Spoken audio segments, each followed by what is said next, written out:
to this month's EMAR seminar. We are here to listen to Francisco Dominguez to talk about Latin America, the latest turn of events in Latin America. He calls it as the US imperialism strikes back with a vengeance. It's also important to have this seminar this week. I'm sure a number of you may know, may remember, 2 days ago, 25th of November, is the second anniversary of Castro's death. So we are lucky to have Francisco here with us. Now he's going to tell us about the phenomenon.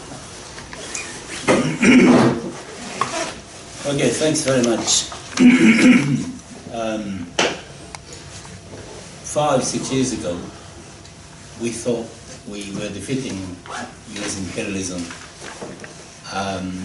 to the point that we have been creating new organizations, new multilateral bodies that intended deliberately, as well explicitly, to substitute the organizations set up by the United States since the 30s, 40s, particularly after the Second World War.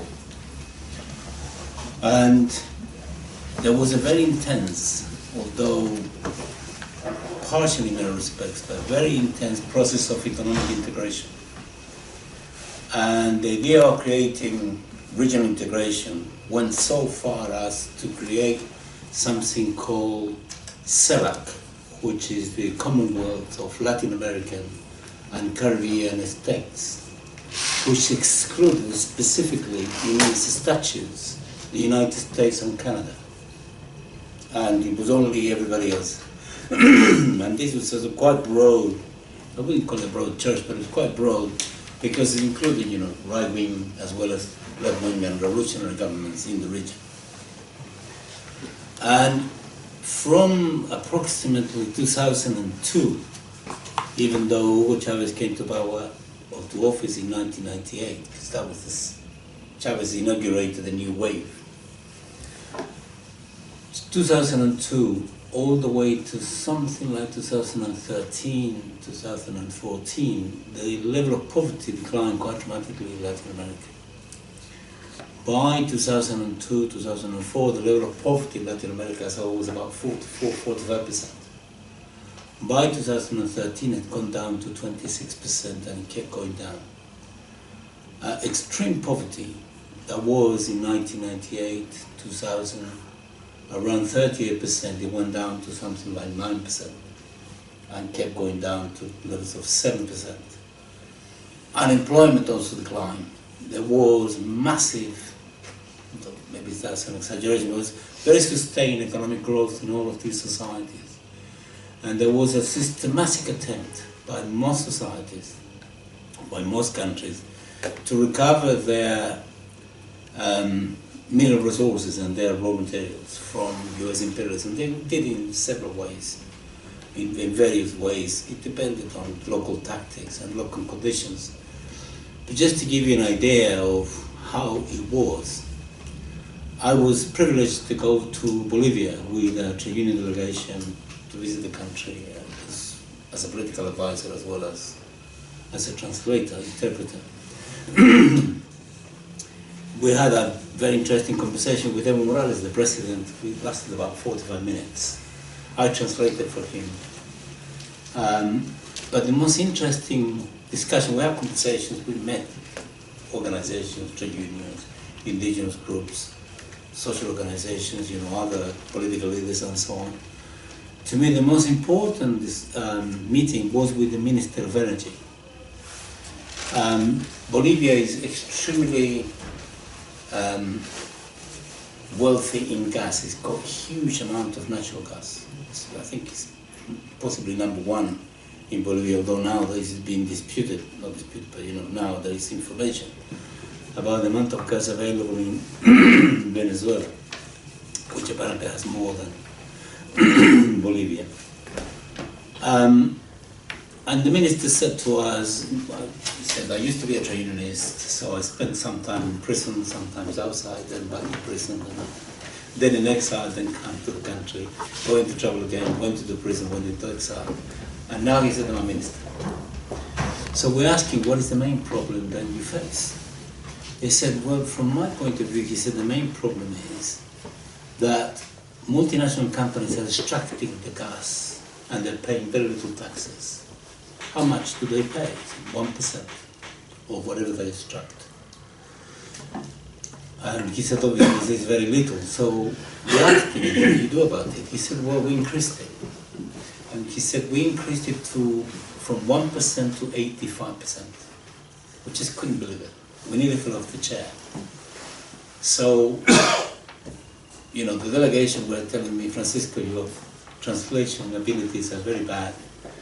He gave you the right figure, you are mistranslating this. So I told him that they didn't believe him. So I asked him to write in a piece of paper the actual figure of percentage, you know, and he wrote 85%.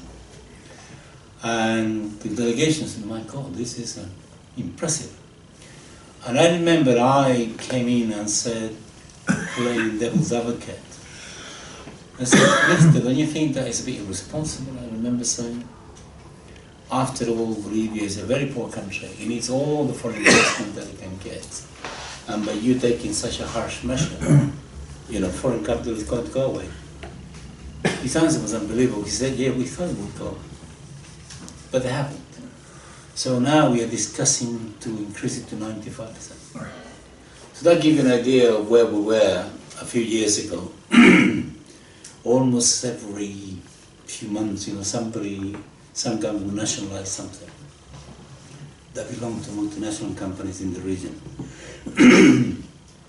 And it would have continued to go extremely well, it seems to me, because what there was an alliance, de facto as well as strategic alliance, between the revolutionary governments and the more moderate left-wing governments.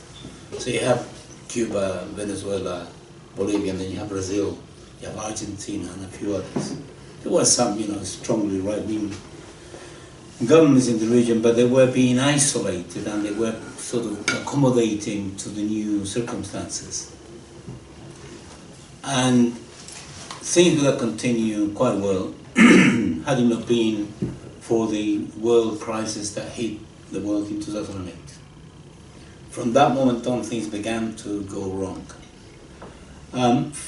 Mainly because in that short period of time, we're talking about a decade, there was not enough time to actually transform the economy to make it more productive, and we continue to depend very heavily on the exportation of commodities. So when the economy went down as a result of the credit crisis, things went to pieces. The right wing very cleverly capitalized on the difficulties that the economic crisis created to all the governments. Just to give you an idea, if you look at the consequences of the world crisis on the price of raw materials, they went down by 4% in that period. But the price of minerals went down by 16%, and Brazil was extremely dependent on that. Just to give you an idea of how it worked for them, Brazil benefited quite dramatically from the boom in commodities. It's a huge, it's a gigantic economy, it's a gigantic country. Everything is big over there. And the GDP of Brazil, which, you know, I'll come on to later on when it comes to the question of politics. In 2002, the GDP of Brazil was 600 billion. By 2013, it had gone up to 2.7 trillion. So it grew like 4 or 5 times. It's extraordinary development. And in consequence, the government, you know, massively redistributed income as much as it could.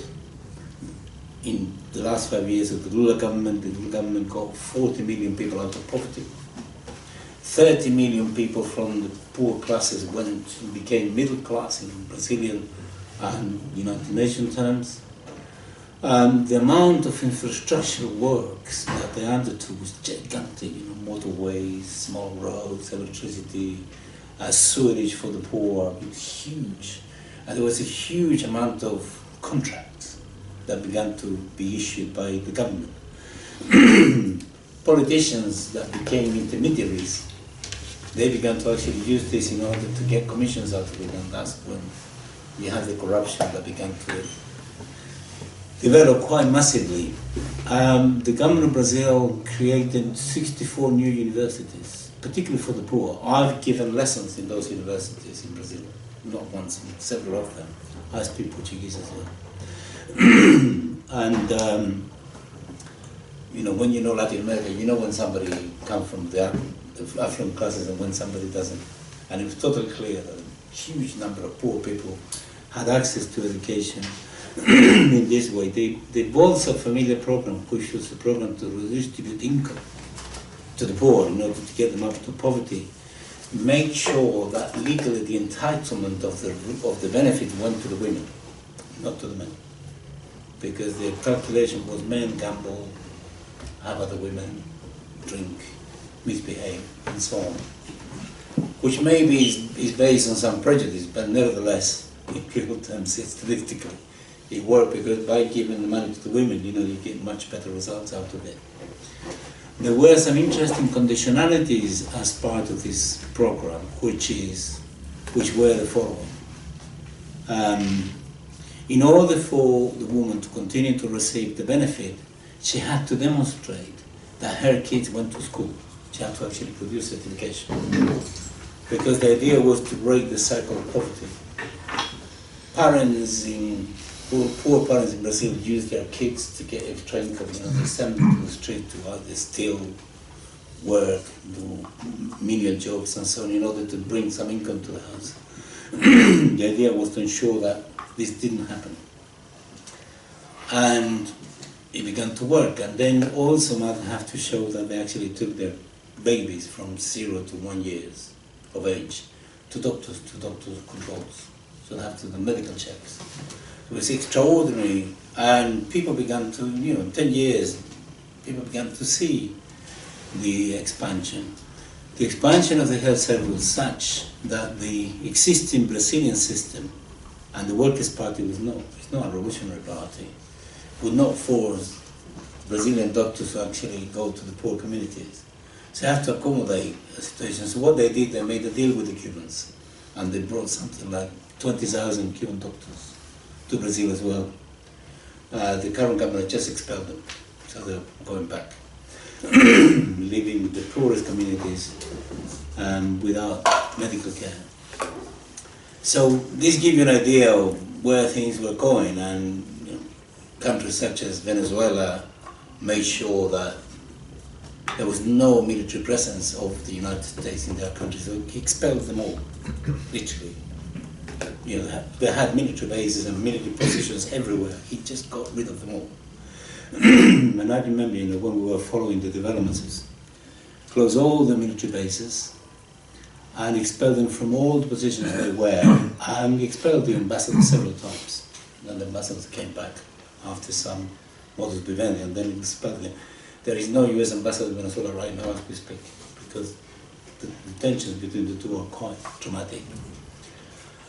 Venezuela would go and use oil that had huge amounts of, set up a company called Petrocaribe, which would offer contracts to the Caribbean countries, non-Spanish-speaking Caribbean countries, particularly. In contracts of 25 years, which were at preferential prices under extremely good conditions. So these, you know, 13 Caribbean countries actually took the offers, and they benefit quite dramatically. If you are a small Caribbean nation and do not have to worry about the energy bill for the next 25 years, you can devote a huge amount of natural resources to something else. And of course, the United States was hating every aspect of this. Chavez also made deals with left-wing mayors in countries that had right-wing governments, and gave them, you know, oil at preferential prices to benefit the population, which electorally was extremely convenient and extremely beneficial to the left. And in several countries, the left actually could see that something could change if you actually make the right alliances, that you don't have to worry too much about the United States, which, you know, we're talking about the 90s and beginnings of the 21st century, where the population, many parts of the population are thinking, if I vote for the left, what will happen to me later on?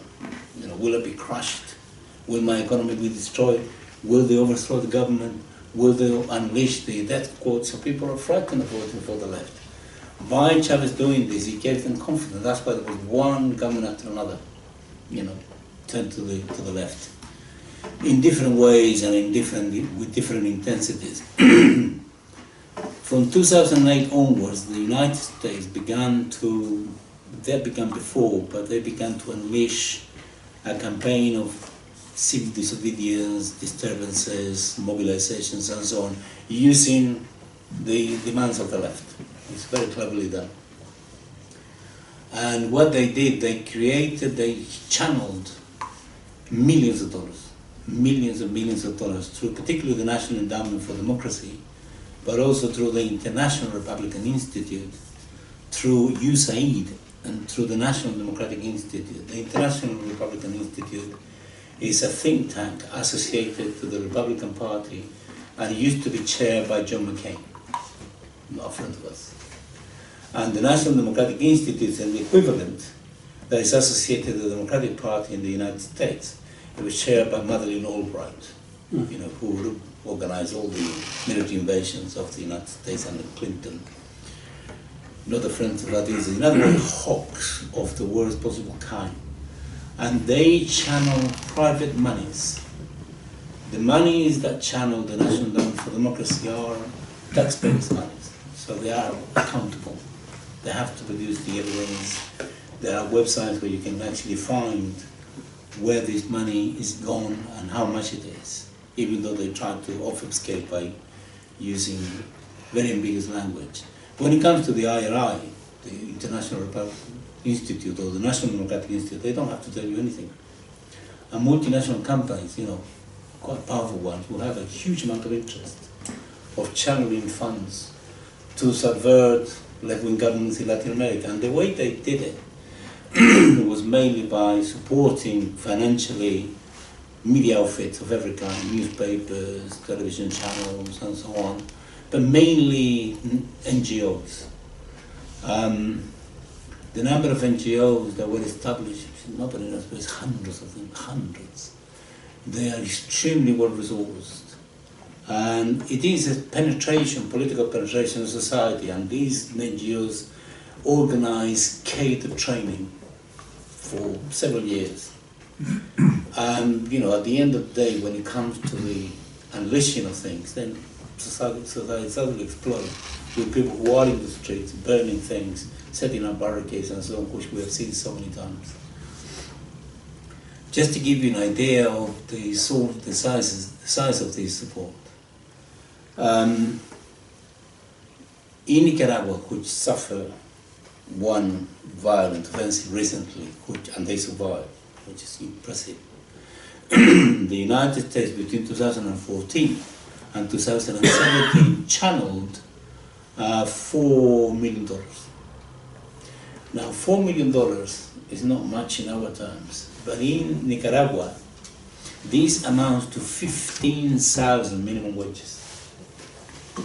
USAID in the same period channeled $31 million, which amounts, you know, several times or 7 times that amount. So these people are given resources to actually pay operatives over the long period to do a great deal of harm.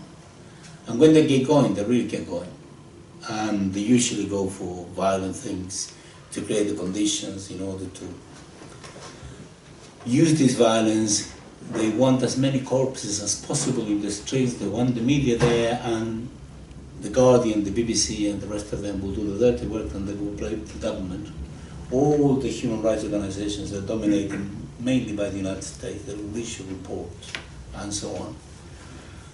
Just to give you an example, the Inter-American Commission for Human Rights recognizes that there is a violation of human rights only when the state commits it. If civil society commits it, there is no human right. They don't report it. So, for example, the violence perpetrated by death squads is not something that they will report and collect. But anything that government may do, they will, or they might. So therefore, their reports are totally skewed. Europe is central to this.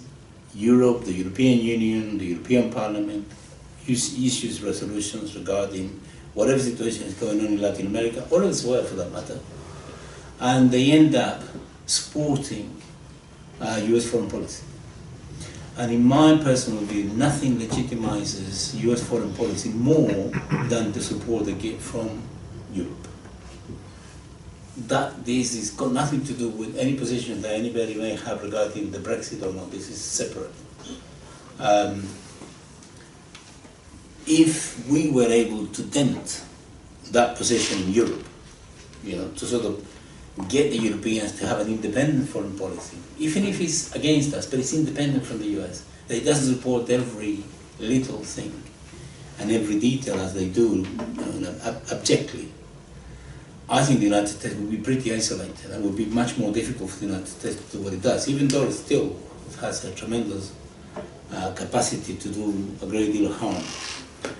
So the US managed, number one, to overthrow the left-wing government in Honduras in 2009 through a constitutional coup, which the United States, wavered about it. It was just purely tactical, and eventually they recognized the de facto government. In 2012, they managed to organize another constitutional coup against the left-wing government of Paraguay in 2012. It was a parliamentary majority which they managed to get, and then they created an incident, they launched the accusation, the president was impeached. They began to create the conditions for that sort of thing everywhere. In 2008, in Bolivia, they tried to break the country into two. That was the most violent thing they've done. It's really determined to break the country into two. If you look at it geographically, Bolivia is like this. This is the Andes, and this is the lowlands. The gas is here. All the gas is there. The population live here.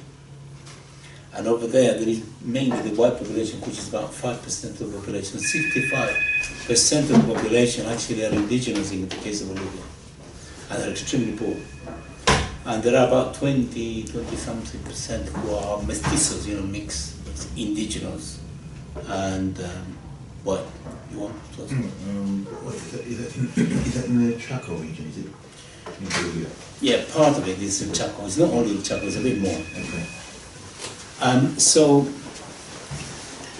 the United States tried to break, went into a phase of organizing secessionist movements.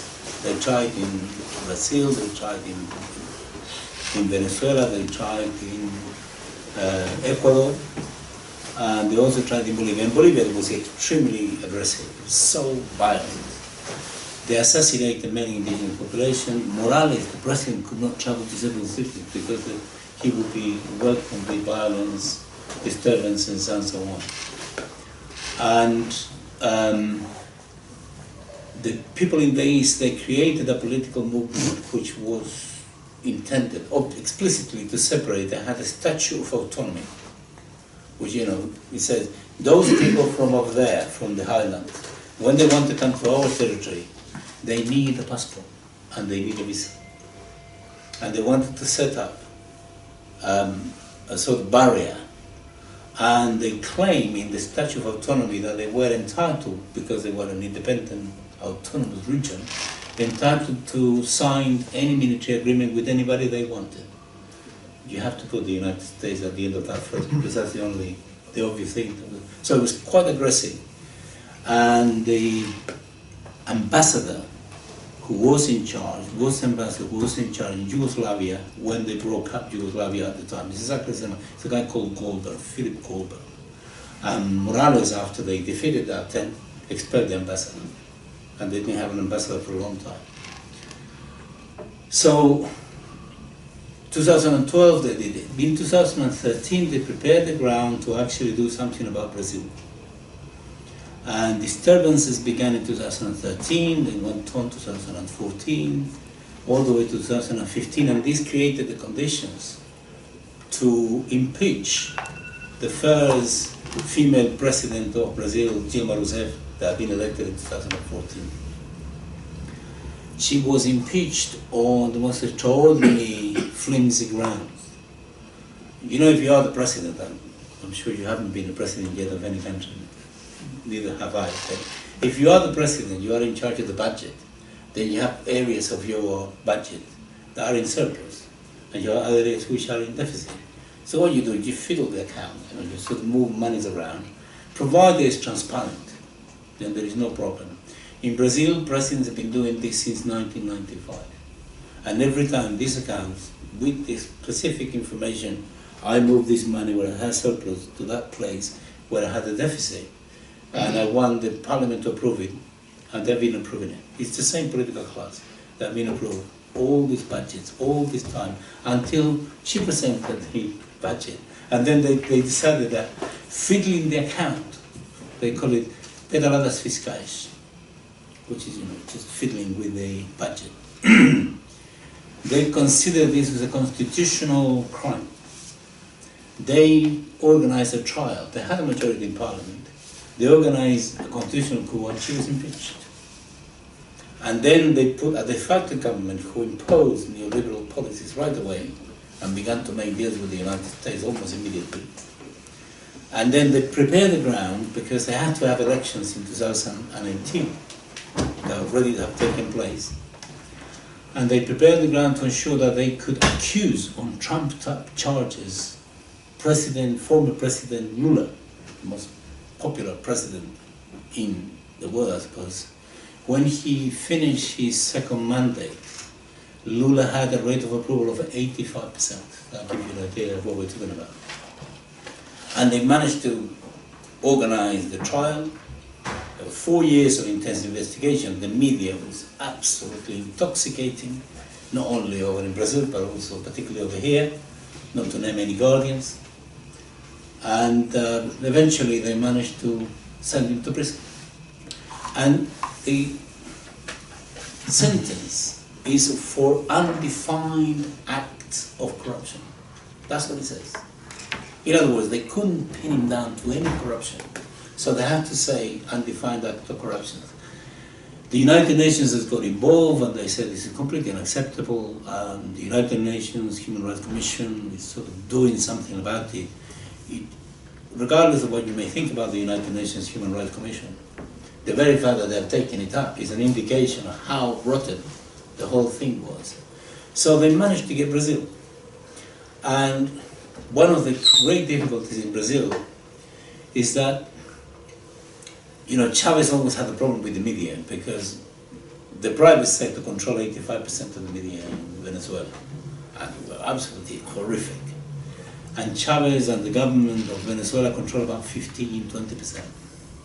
In Brazil, the right wing controls 150% of the media, to put it like that. Just absolutely everything, 100%. There's no left wing serious stuff. There are social networks, Facebook, this sort of thing. But I think the Brazilians believed, many other people also did, that the Brazilian bourgeoisie, because he had embarked on a project of economic development of their nation back in the 70s and 80s, people believed that the bourgeoisie in Brazil was slightly more progressive and it would respect democracy. Well, now we know that happened. There is, therefore, the Brazilian election took place in the conditions of quasi-dictatorship, with the media demonizing the Workers' Party on the left, and the result was that the Brazilians will not withdraw, the Brazilian left wing, the Workers' Party will not withdraw their candidacy, which is what the bourgeoisie wanted. The right wing wanted the Workers' Party to withdraw their candidacy so they could find a centrist, progressive candidate around which the nation could unite in order to ensure that they excluded the left completely in the most legitimate manner possible. Correctly, the Workers' Party refused to accept this and insisted on their candidacy, and the result was that they invented this guy called Bolsonaro, Jair Bolsonaro. Jair Bolsonaro is a fascist. There's no question about it. He says it publicly himself. He was a member of the military, one, his specialism was to torture people. That's what he was, a torturer. And he'd been praising torture as a necessity for the last 20 years. Before he was a candidate of anything, he had been on television interviews saying, you know, torture is... And he said, he was asked by an interviewer once, would you criticize somebody with torture, you know, somebody who would torture somebody else? He said yes. And during the military dictatorship, many people torture others. He said, I criticize them for not having killed them. That's his phrase. So the guy is he's horribly homophobic. He says if he were to have a son who was gay, he would kill him himself. And he said his son will not survive. And he called publicly on national television for all parents to have gay children to actually kill them. He's an extraordinary racist character. He says that the dark classes and black people should not reproduce themselves because they're inferior, and the country is worse off because they exist there. And you know, he said something should be done so that they don't reproduce. From there to say they should be eliminated is a very short step. And is somebody who has groups of people that follow him, who organize in order to perpetrate violence. And once he's in government, and he will be in government in January, very soon he's going to, you know, this thing is going to be institutionalized, almost certainly.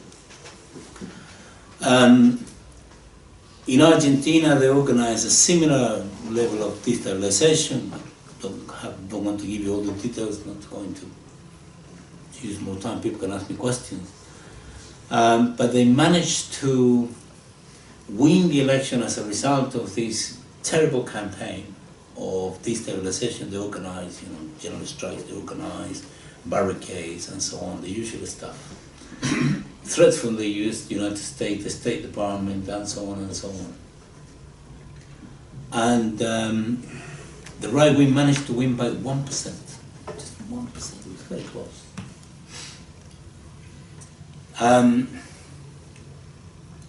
When Cristina Kirchner, who was the president, that had to leave because you know, she couldn't be re-elected and had to put forward a different candidate, her current obviously lost the election.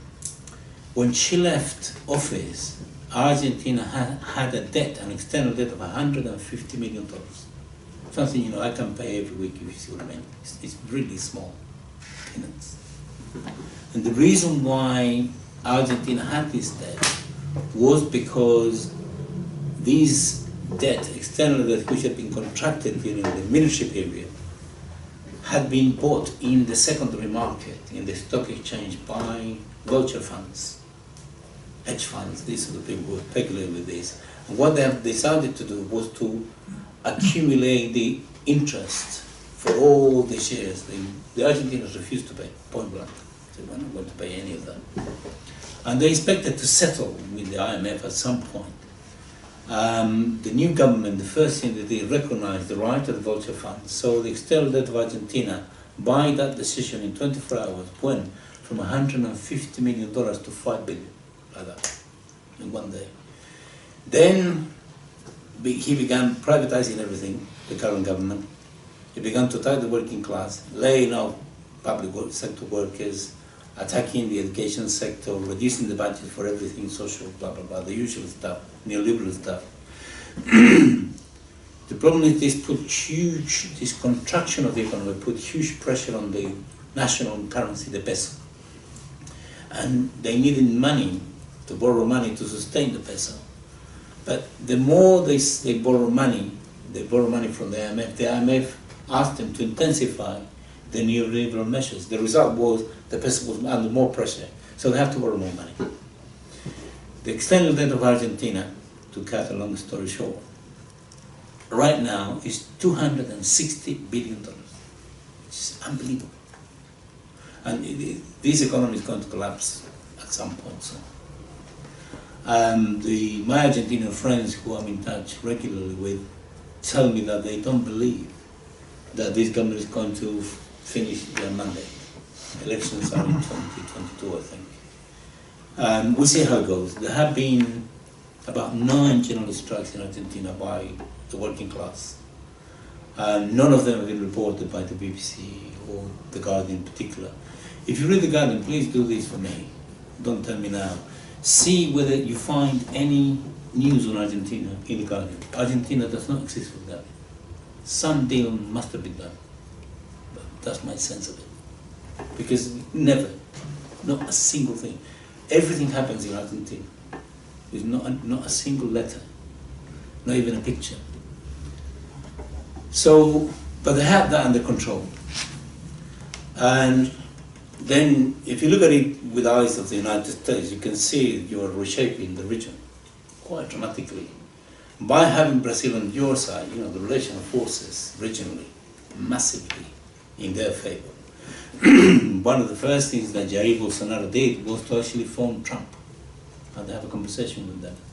And the second thing Jair Bolsonaro did was to invite John Bolton, Trump's national security advisor, so that gives you an idea of where things are going. Brazil is very rich in oil, and it has a huge company, perhaps the largest oil company in the world, the state oil company in the world, Petrobras. This is going to be privatized, no question about it. It's already, they discovered a huge deposit of oil which had already been given to multinational companies, US multinational companies, and Petrobras is going to be broken into parts and then, you know, given away. That is the wages of the country. So if that goes, I don't know how they're going to sustain anything. Then there is Venezuela. What they did in Venezuela is very similar to what they did to Chile in the 1970s to Salvador Allende. Almost identical. There are differences and there are consequences which are not identical. And the reason is, the two economies were very different. What they did was first to blockade, in the case of Chile, they blockaded the Chilean economy. You know, they block all possible loans. All economies in the world need loans in order to function between now and next year for whatever reason. This was completely cut off. That's number one. Number two, they organized the private sector and financed it, subsidized it. You know, huge amounts of money came by, and at that time there was no national endowment for democracy, but there was the CIA. And money came in large quantities. And what they did, they financed the private sector, so the private sector hoarded basic food stuff, edible stuff, milk, bread, to completely disappear. Hygienic stuff also disappeared, you know, toilet paper, toothpaste, and so on. And it was terrible. People have to, things disappear completely, prices went to the roof. There was a black market which emerged almost immediately, which was all calculated. The right wing organized several transport strikes to paralyze the country and make everything worse, so that to even complicate more the distribution problems of the nation by having transport strikes. The country is very long, as you see. It's extremely long, so transport is absolutely crucial. If it's sort of a different country, maybe it's easier. And then, on top of all of this, they organized, you know, a campaign of terror. I was there. I remember, you know, you went to work every day, particularly 1971, 72, the end of 71, the whole throughout 72, and you bombs, you know, bombs being exploded all over the place, on the rail tracks, a public building, you know, bombs. Thankfully, they tried not to kill anybody. At the time, they were not as ruthless as they are today. By 73, we were on the floor. Our economy was absolutely on the floor. And I remember one of the worst things for me was that cigarettes disappeared. I smoked heavily at the time, 60 a day. And I couldn't find cigarettes. I was desperate, you cannot imagine. And I remember talking to a right-wing friend of mine, and I told him, if you give me cigarettes, I'll join the counter-revolution. He couldn't find them, so I remained left-wing. My mom would go to the shops at 3 o'clock in the morning to find anything, without any specific purpose. Not that she knew that they would be selling chicken or bread or something, anything. She went to the shop, 3 o'clock in the morning. She would come back at 11, totally frustrated, screaming her head off, because she couldn't find anything, empty-handed. And having a go at my dad, who was a socialist, and said, you voted for this bloody government, look at the way we are, and so on. So that was the intention, to hit the poor, which is the electoral base of the government you want to overthrow, to create the conditions. By 1973, we know what happened. They moved the military, Pinochet came in, someone had to run away. Let's come to this country to get used to the weather, and so on, and to get used to fish and chips with vinegar. In Venezuela it's pretty much the same, but it's worse in several senses, but Venezuela has many more possibilities to defend itself. They did exactly the same. They unleashed what people call the economic war or economic warfare against Venezuela in 2014, exactly. That was when they launched it. And 2014 was 1 year after Chavez had died. And because the US persuades itself that all the revolution had the result of one person, it's one man, it's Fidel, he's Chavez, it's only one person. Here I think they blame Jeremy, everything is him. Then they thought, this is it, this is the moment. And they thought, let's go for the kill. And they organized rackets and hoarding of stuff, things to beer, queues, long queues emerged, people had to wait for hours. A black market was created, prices went to the roof and so on. And in the case of Venezuela, there is the additional problem of contraband.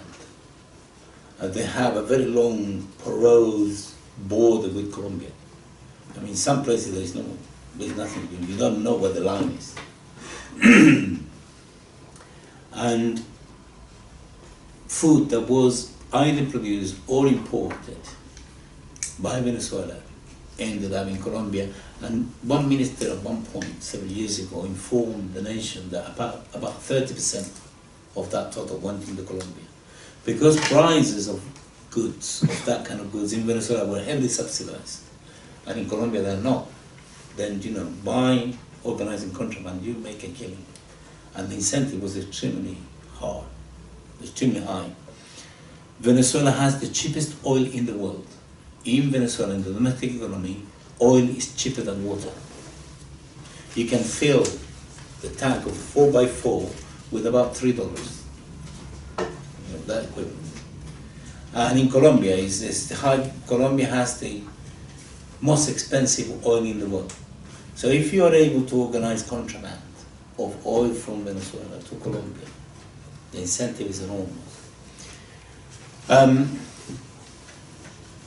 There is a way to resolve this because the government of Venezuela fixed the exchange rate of the local currency, the bolivar, at a low price compared to the dollar, so that things were not that expensive. But by fixing it artificially at a low level, it fueled all the other problems. If you actually release the control over the exchange rate, then the loss of income and the standard of living of the population is massive, and you will have a counter-revolution, which is what the economists and the United States wanted, and the government of Venezuela will not do that. Instead, what the government of Venezuela will do will increase wages, will give wage increases all the time, more and more and more and more, thereby trying to compensate the loss of the income because of the hyperinflation that was being created, but at the same time, fueling the problem simultaneously. They expected the government to fall, and it didn't. The population remained loyal to the key principles of the revolution. I think the conclusion is, it's terrible the way we are, but if they come back, it's going to be much, much, much worse. So they decided to organize a violent push in 2014. And this violent push was, the usual thing, barricades, attacking everything, trying to get rid of the government, using the media internationally to demonize the government, and so on and so on. And this lasted 6 months, very long. And you saw the images, this government, Venezuela was in flames. That was the impression deliberately given. The government managed to avoid the frontal confrontation that the right wing were looking for, and just contained them even though there were, the number of people who died in the first attempt was 43, which is quite large. But imagine to contain by retreating rather than by having a lot of corpses on the street, which would have provoked an international intervention, a military intervention by some civilian.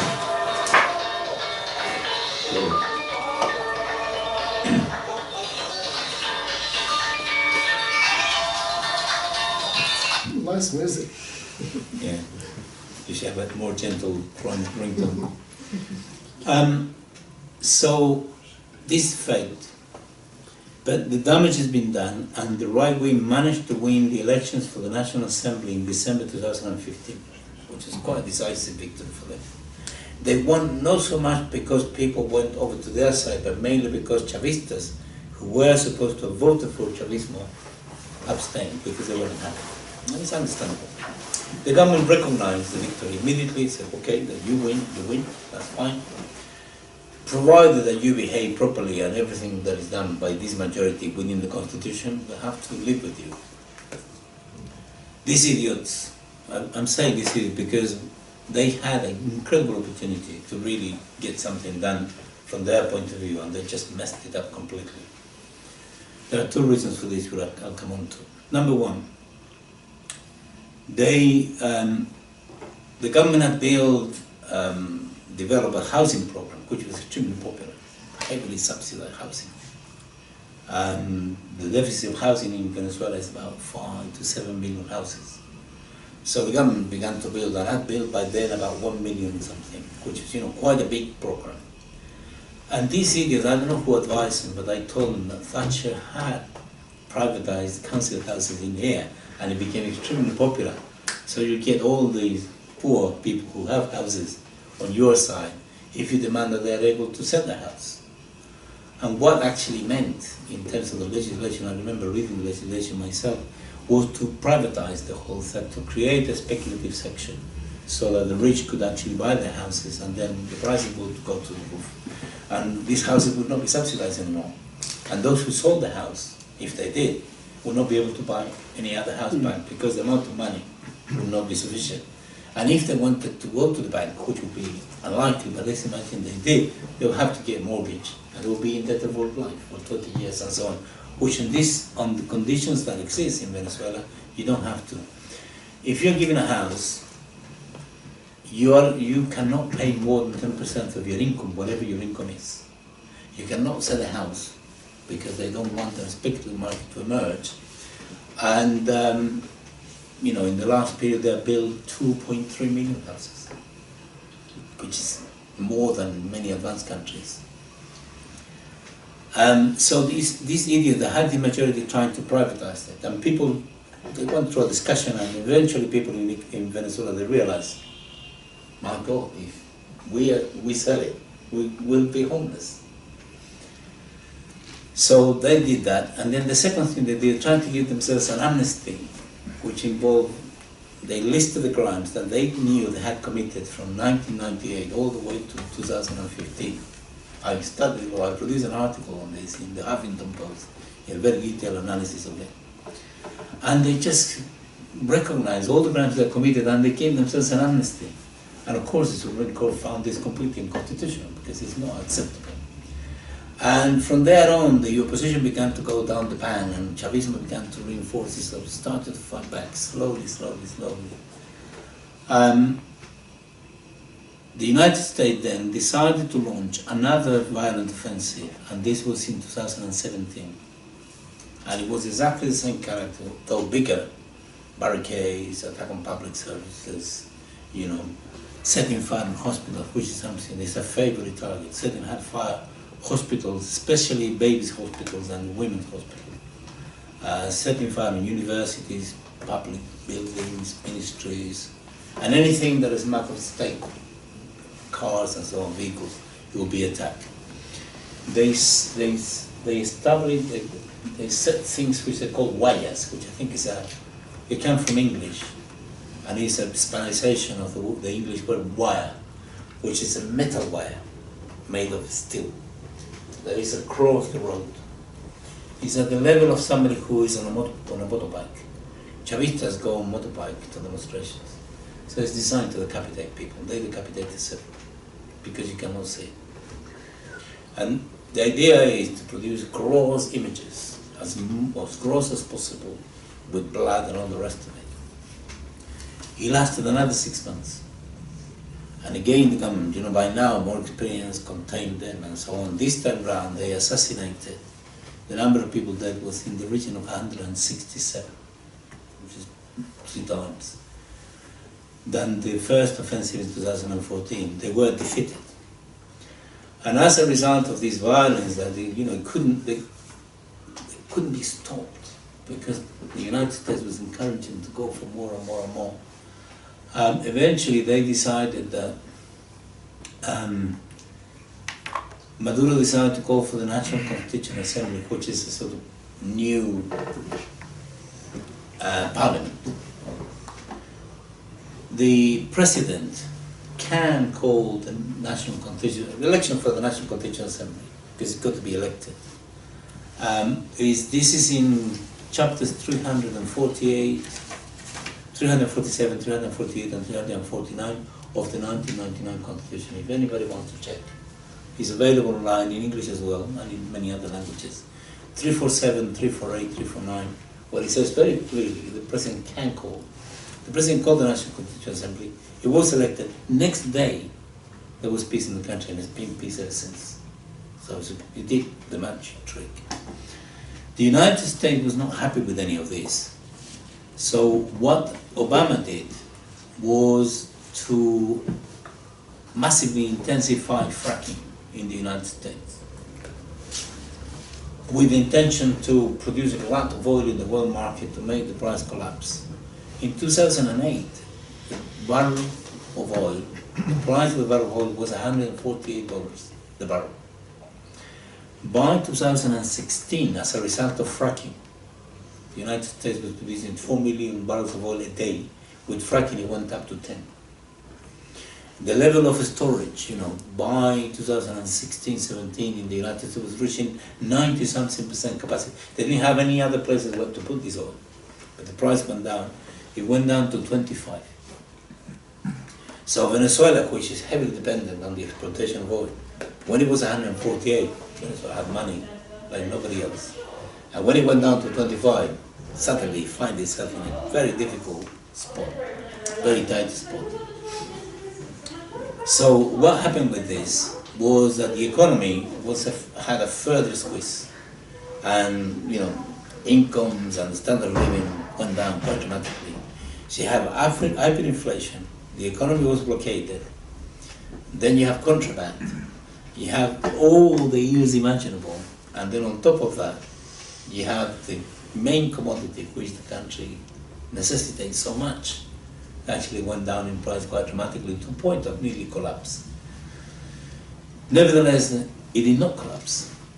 And as a result of all of this, because the economy maintained, the economy is beginning to recover, Trump decided to apply a financial blockade, which is extremely comprehensive, very similar to the one against Cuba. Very similar. It's not identical, very similar. Just to give you an example, for example, the law that was promulgated by Trump says that no individual, entity, company, or that had juridical status can engage in any financial transaction with Venezuela or anything that has to do with the Venezuelan state. So Venezuela can sell and is still selling oil to the United States, but companies that receive this cannot pay Venezuela because it is illegal to engage in financial transactions. So it's quite a difficult one. Then there is, the Europeans are obviously collaborating with this. And there is a company, I don't know, a clearinghouse I think it's called, which is called Euroclear. Euroclear is retaining $1.6 billion that belong to Venezuela because of the extraterritorial nature of the law which the United States always applies. And Euroclear is using this as an excuse not to give the money back to Venezuela, but at the same time the United States, which is a guilty party that is retaining this much resources, which are earmarked to buy medicine and food, the United States offering Venezuela humanitarian aid to the tune of $21 million. This is an insult. And the media projects only the 21 million. Nobody knows about the 1.6 billion. And this is, you know, so incensed, it's so annoying, and so on. So, what Venezuela has done, again, it's a long story, so I'll cut it up here. What Venezuela has done is actually has linked up with China, quite in a very strategic manner. And in the last visit by Maduro to China, they signed 28 strategic agreements. And Maduro went there to talk to China. The strategic agreements involve energy, finances, infrastructure, you name it. It is there. And it's a very good thing because, thankfully, different from Allende in Chile, when Allende was under pressure, there was nobody else. There was the Soviet Union that had no money and no resources as China does, and therefore you either accept what it is, submit, surrender, or you are crushed. Well, thankfully on this situation you have something possible alternative. And what Venezuela has done, they decided to issue a cryptocurrency, which is called the petro, because it comes from petroleum, which means oil. And the petro is something quite innovative. Nobody has done it yet. It's the first time. And it's not the same as Bitcoin. It's a cryptocurrency which has nothing to do with Bitcoin. And the reason is it's based on a particular area of oil exploitation in Venezuela itself, which has been identified. There are, I don't know how many million barrels of oil there. And the price of the petrol is determined by the price of oil which is extracted in that particular area. So it's a real currency. And of course, the problem is to transform that real currency into a means of payment, you know, to replace either the dollar or the euro, which is not an easy thing. But China has accepted it as a means of payment, which is a very massive development. And therefore the economy of Venezuela is beginning to recover. And as the Venezuelan economy is beginning to recover, then Trump and company have decided that the only solution is not to rely on the opposition anymore, because they're completely useless. And in fact they're useless, and this is the point I wanted to make before, because they're advised by the United States. It's they who actually made the Venezuelan opposition to blow it up. They're doing exactly the same with others. Trump and company now are decided that they're going to go for a military invasion. But everything is prepared. I don't really know whether they're going to do it. They want to do it. Whether they will implement it or not is something that we have to wait and see. They have military bases all over the place. The United States has 10 military bases in Colombia. 10. They have military bases in El Salvador. They have military bases in Puerto Rico. They have military bases in Florida. They have military bases all around the area, including the Bahamas and so on. If you look at Venezuela, it's surrounded by military bases. So the US could pounce at any time. And what the United States are trying to do is to actually get what they call a coalition of the willing. They are trying to get some Latin American countries to offer troops, so that it looks like a Latin American operation rather than a US operation. And so, therefore, this is the situation you have. And we have to wait and see.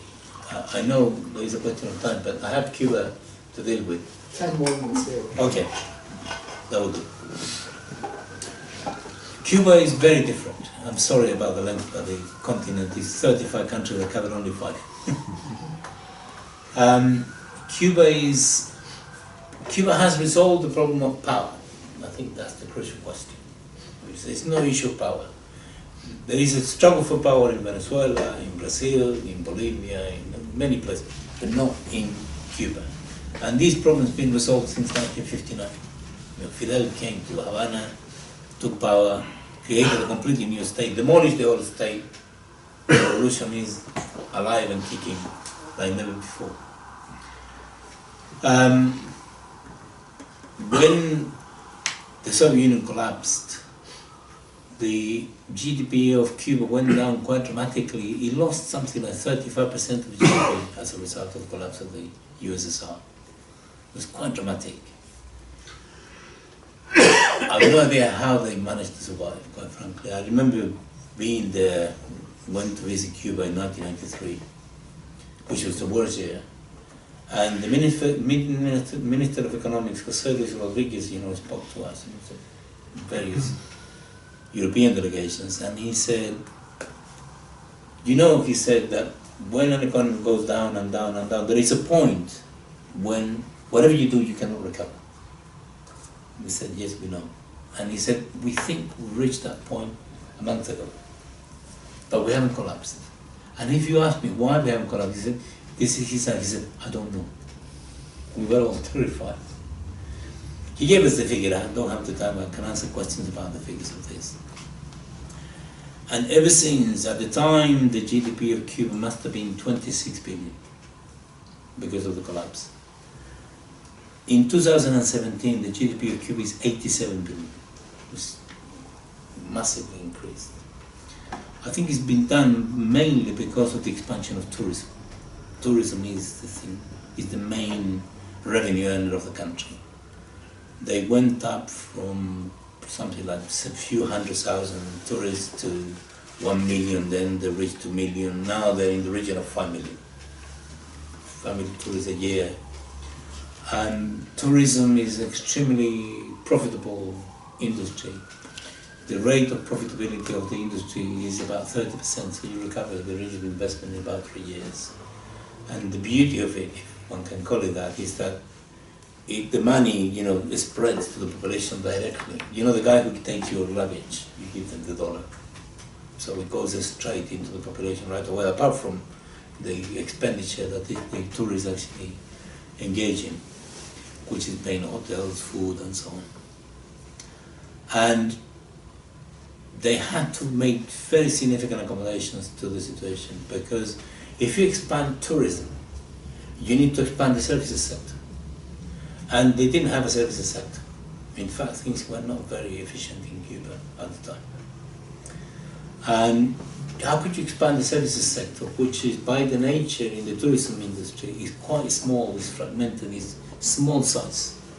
You can't have the state to organize all the taxis in the country.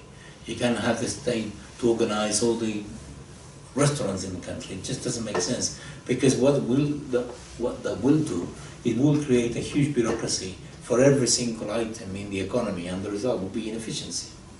So they decided to do something very clever. They decided to allow the small entrepreneurs to go into those areas. And they did it very gradually, slowly. And down the private sector, there is a private sector which is quite small. It is responsible, it's quite small in terms of the size of the population, but it's significant in terms of GDP. It depends on who you consult, is in the region of 18 to 25% of total GDP, so 75% is state, which is pretty safe, reasonable. There are specific legislation, regulations and so on that actually do not allow people to own too much. There are quite, for example, if you have a family restaurant, which you can have, in the front of your house, you cannot have more than 12 chairs. If you have 13, the fine is $1,000, payable immediately. So nobody's going to become a chain of restaurants in Cuba. This is not possible. Nevertheless, any family having one family restaurant in their home, which is where people go.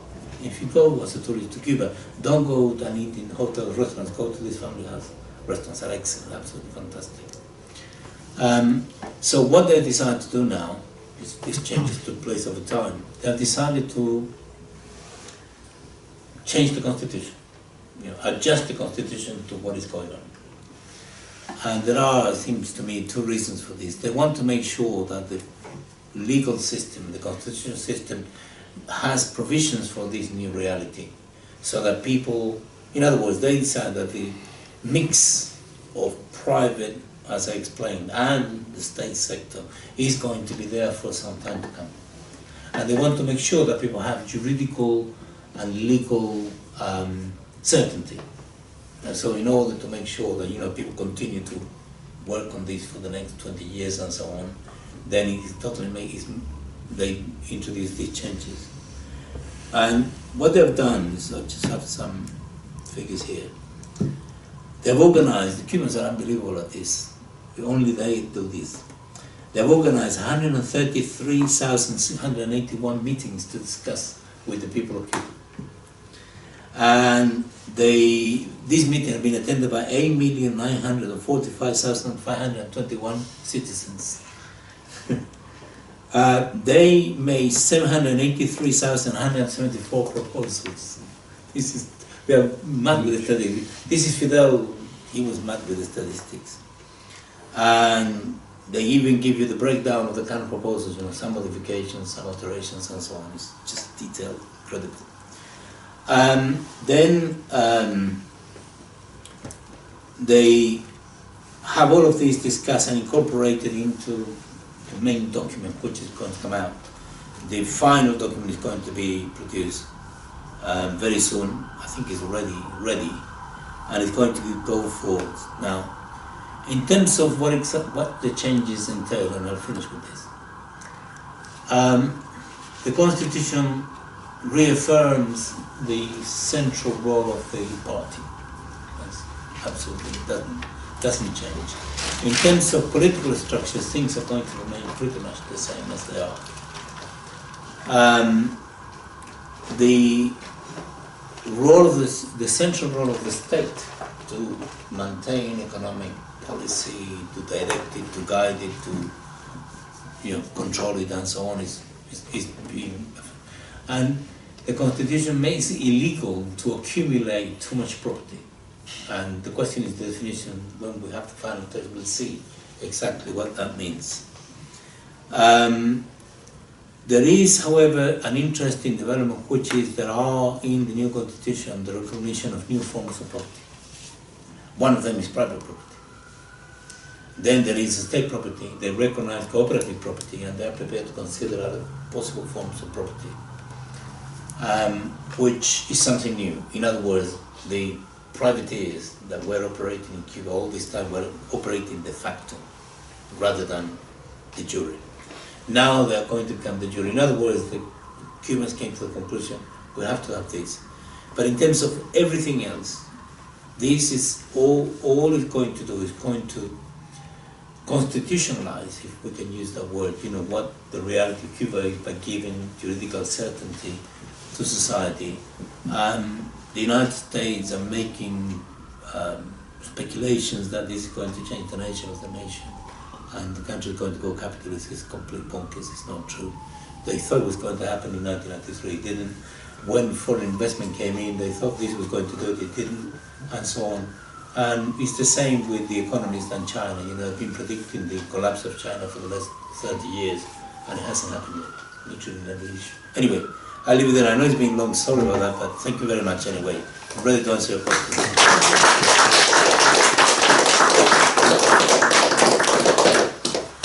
Are we having a 5-minute break for tea and coffee? Okay, and then questions. Thank you so much. Was it big chat? Yeah, I'm ready. There was about 20 million there. After this very intensive, rich, to some extent pessimistic story of Latin America, let's have some questions, comments. Who's going to start?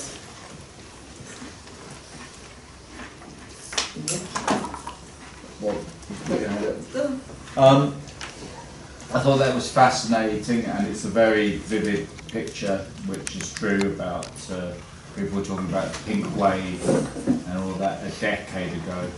There were books about it and articles and everything, and it did seem a very optimistic time in Latin America. Lots of conferences, there still are lots of conferences about Latin America, but they're very optimistic. And now everything has swung the other way. You point to the role of the United States, which is absolutely correct in sort of in engineering the shift.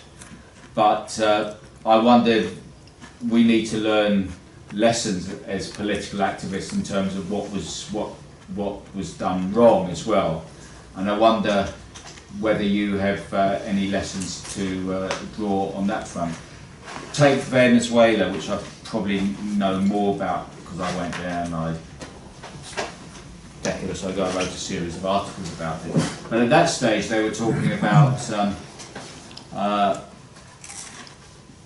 when Chavez, when oil prices were at their maximum, and Chavez had defeated the coup in 2003, I think, and then whenever it was, and then there was effectively an oil strike against him and all of that. He defeated that at the height of his political power and prestige at that time, and there was talk about building up the endogenous economy, non-oil economy, so building it in agriculture, in industry, and so on. And this was the vision, but it doesn't seem to me that many achievements were made on that score, and obviously Venezuela remained, and the social achievements in Venezuela remained heavily dependent on oil, and the high oil price. And as you pointed out, when the oil price collapsed, then Venezuela, along with other countries which are dependent on oil prices, were severely impacted by that. And that seems to be the major thing which happened, which weakened the cause of Chavismo in Venezuela at that time. But they didn't have the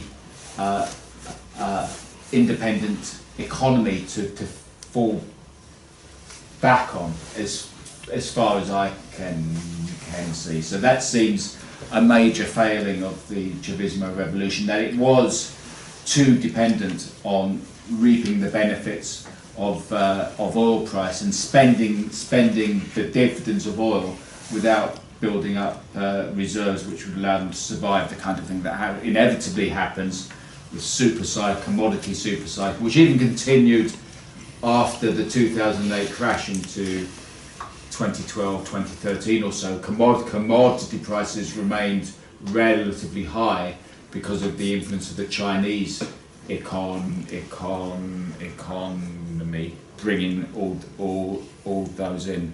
So I wonder if you can explain what happened there, the sort of the gap between the vision of what they were trying to achieve and what they failed to achieve. Also, as far as the National Constituent Assembly is concerned, Chavez heard once, within a year of being elected, the sort of Constituent Assembly is supposed to draw up a new constitution, sort of a new political arrangement, which is what Chavez did, elected in 98, was he sort of came to power in 99, and then through 99 set up a Constituent Assembly, had a referendum on doing that, new constitution, referendum to accept the new constitution.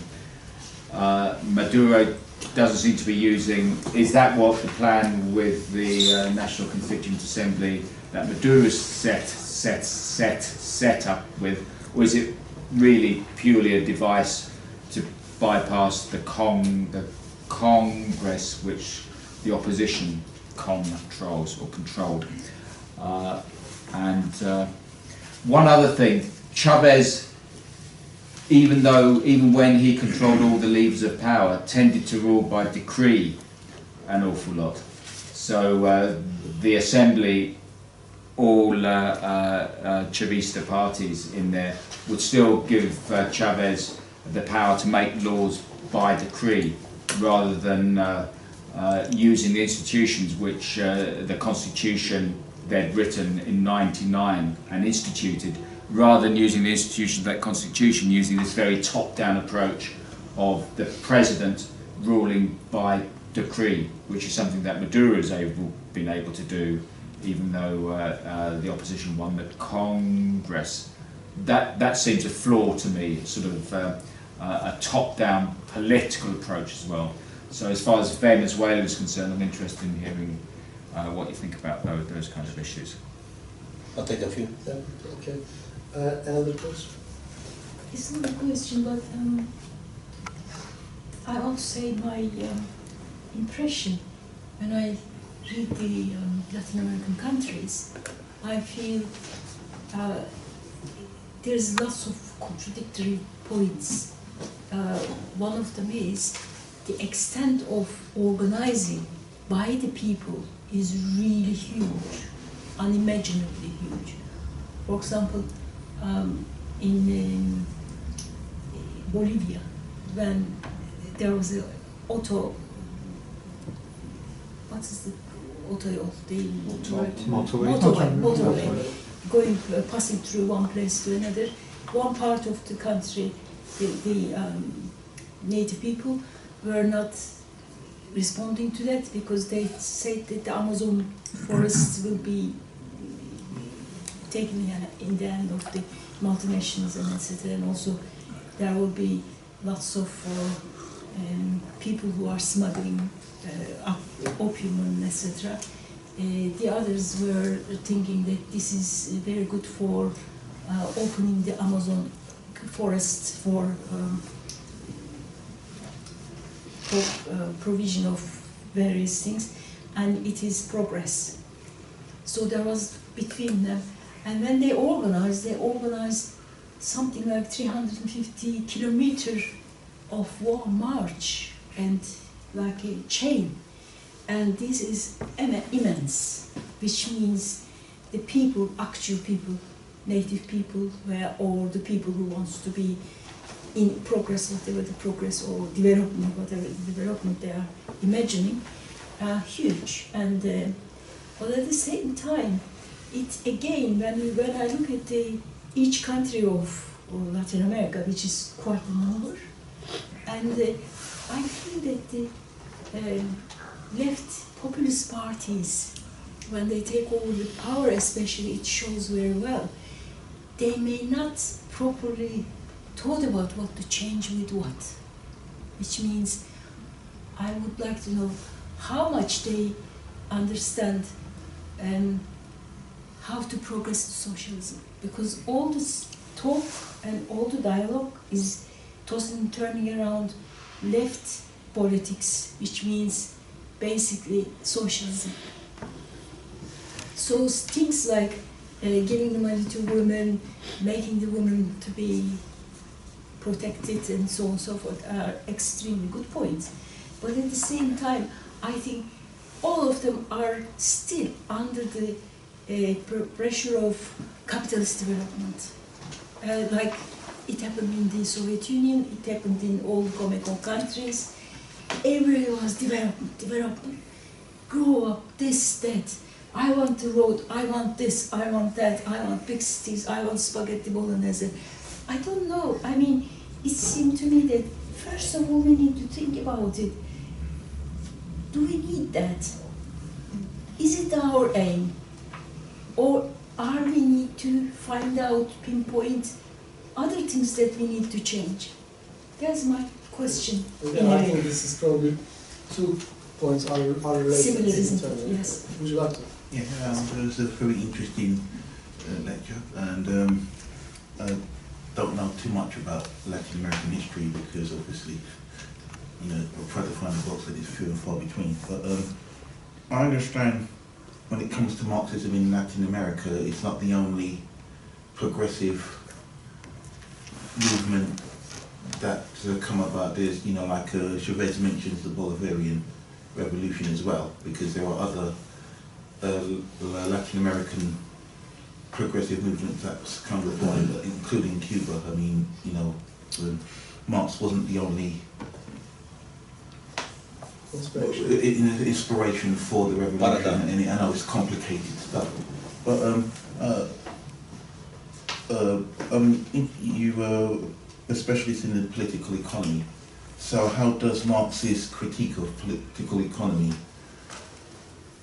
coincide with other Latin American views on progressiveness? And also,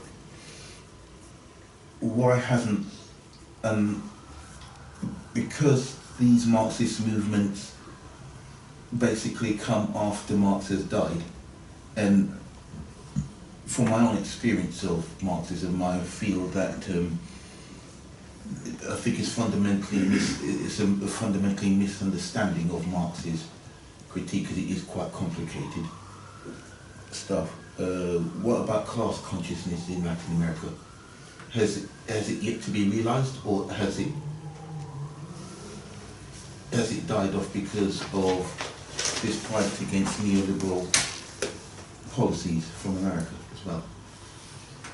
Thank you. Would you like to respond to this, and then we can get some... Yeah.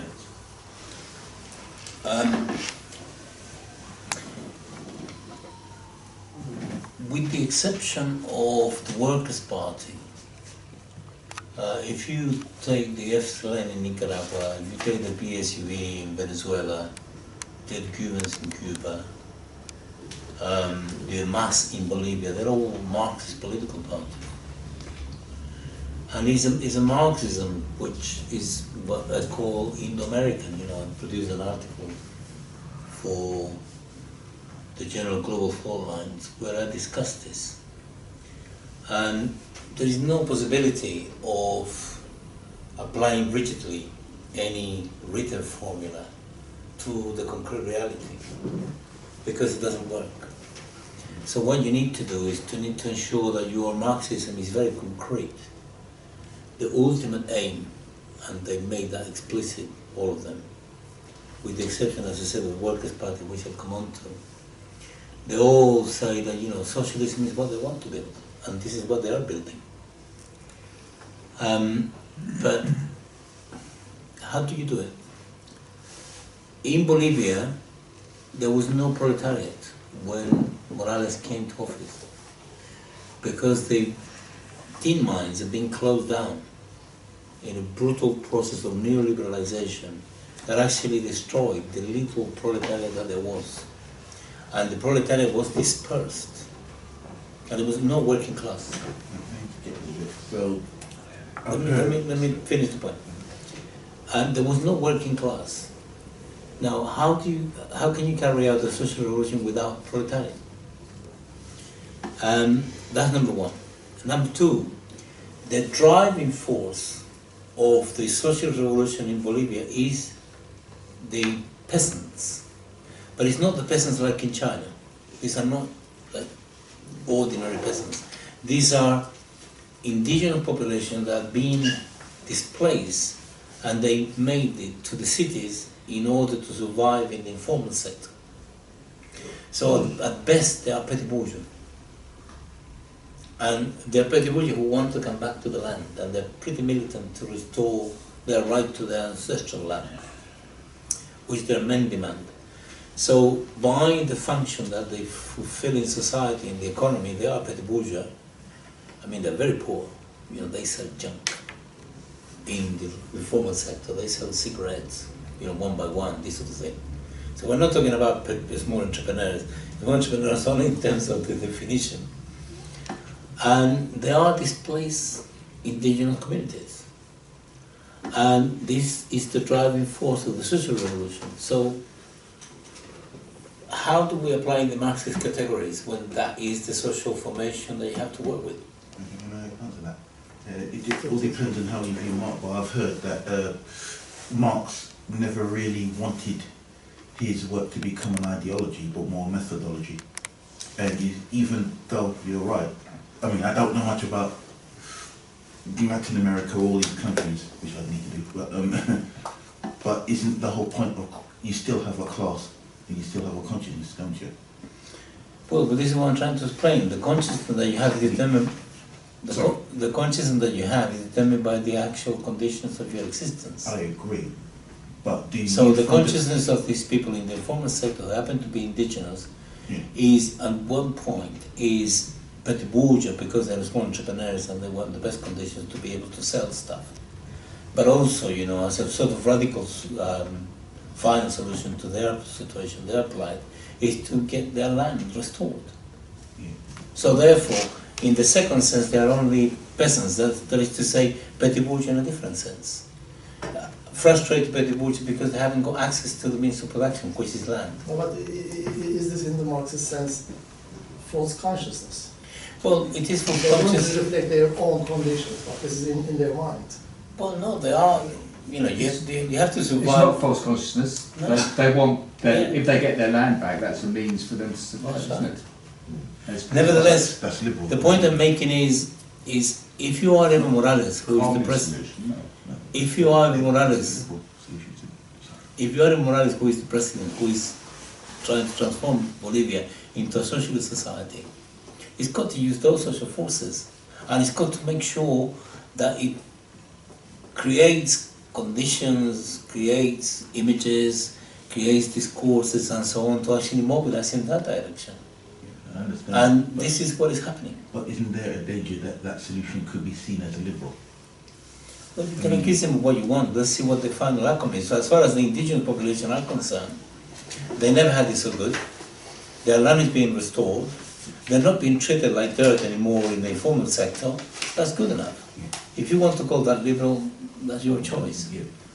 But you know, liberals don't do that anywhere else in the world. Kat, would you like to answer to, Yeah. to the other question? Like, what So- lessons we can get?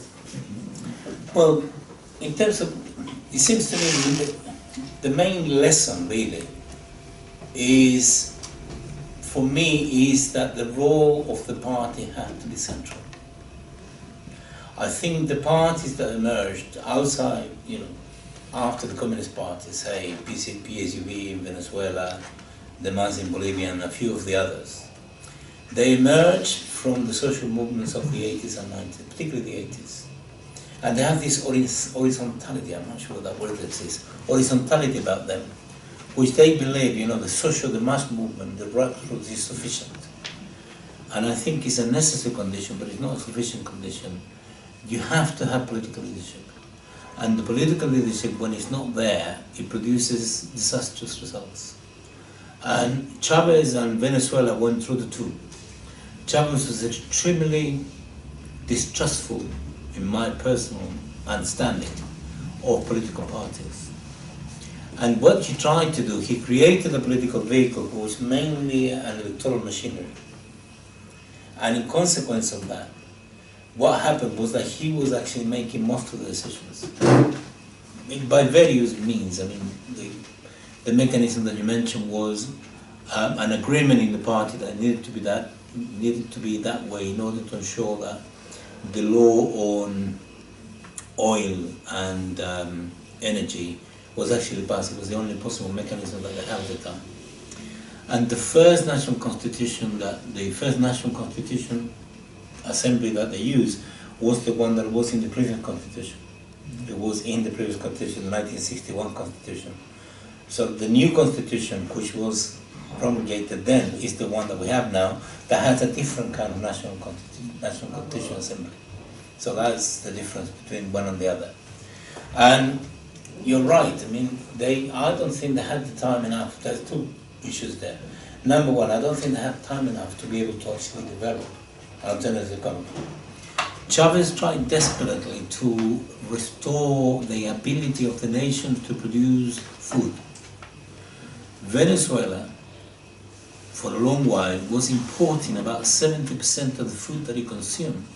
It had huge amount of fertile land, but it did not have a peasantry. The proportion of the population in Venezuela who lives in cities today is 96%. There is no peasantry. There is a few. Much as here. Yeah. More than here. Yeah. More than here. But they don't have farmers as you have here. So the proportion of the peasantry you have is extremely small, and is a peasantry which is quite residual. So what Chavez did, he distributed 5 million hectares of land to 200,000 families. And unless you know what you're doing, unless you're a peasant, if you give it land, you just mess it up. So that project, which is a good idea in the abstract, did not work because of the concrete situation. And now they're trying to develop agriculture in the urban areas, which is producing much better results than before. And there is an effort by the state to actually ensure that there is what they call food sovereignty by producing as much as possible, and they are extremely ingenious and innovative in terms of what they do. For example, they have created several farms of ostriches, which are unbelievable. You know, they are very prolific. You have 3 liters per year. 1 egg feeds 12 people. The quality of the meat is got something like 27% of proteins compared to beef, which is only 19.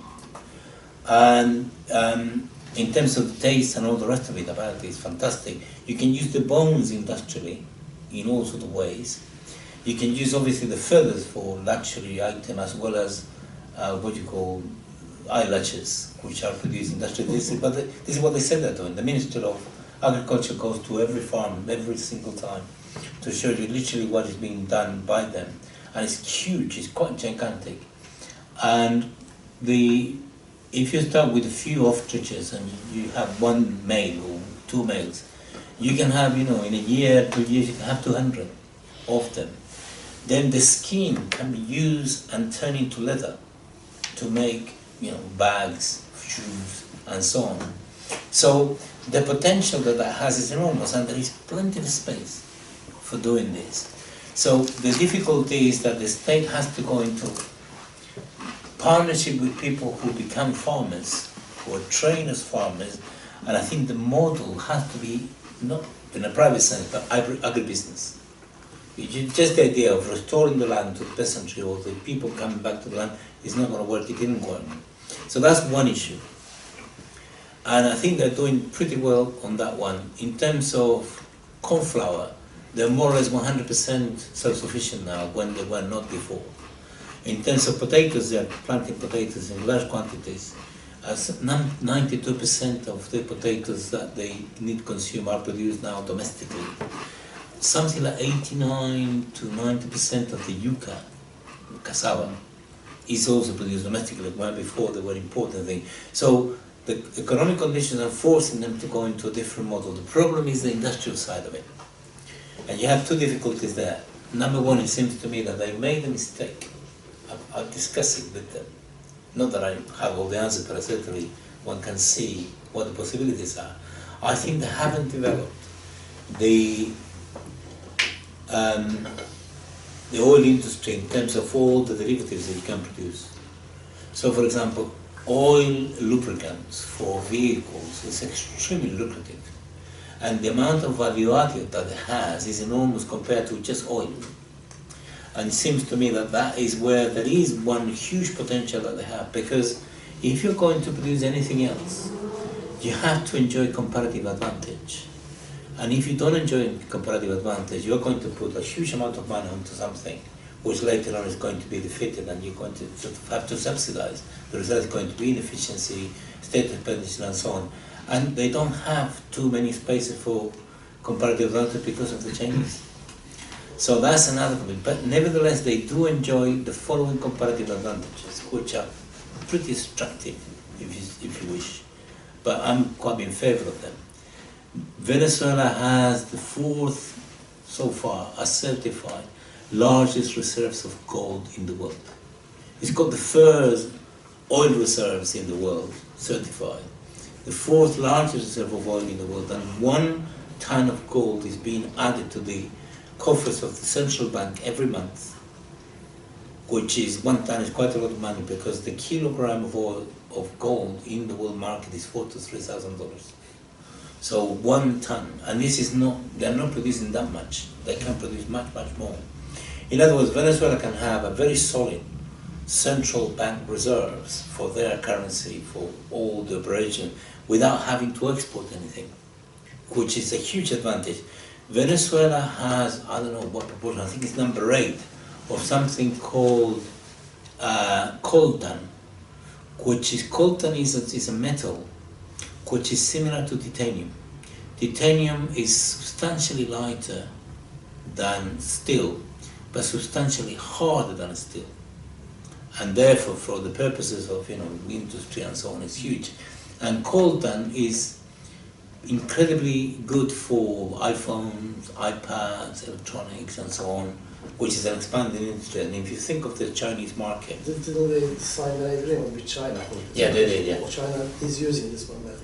no, they signed the agreement. They're going to start using it for the next period.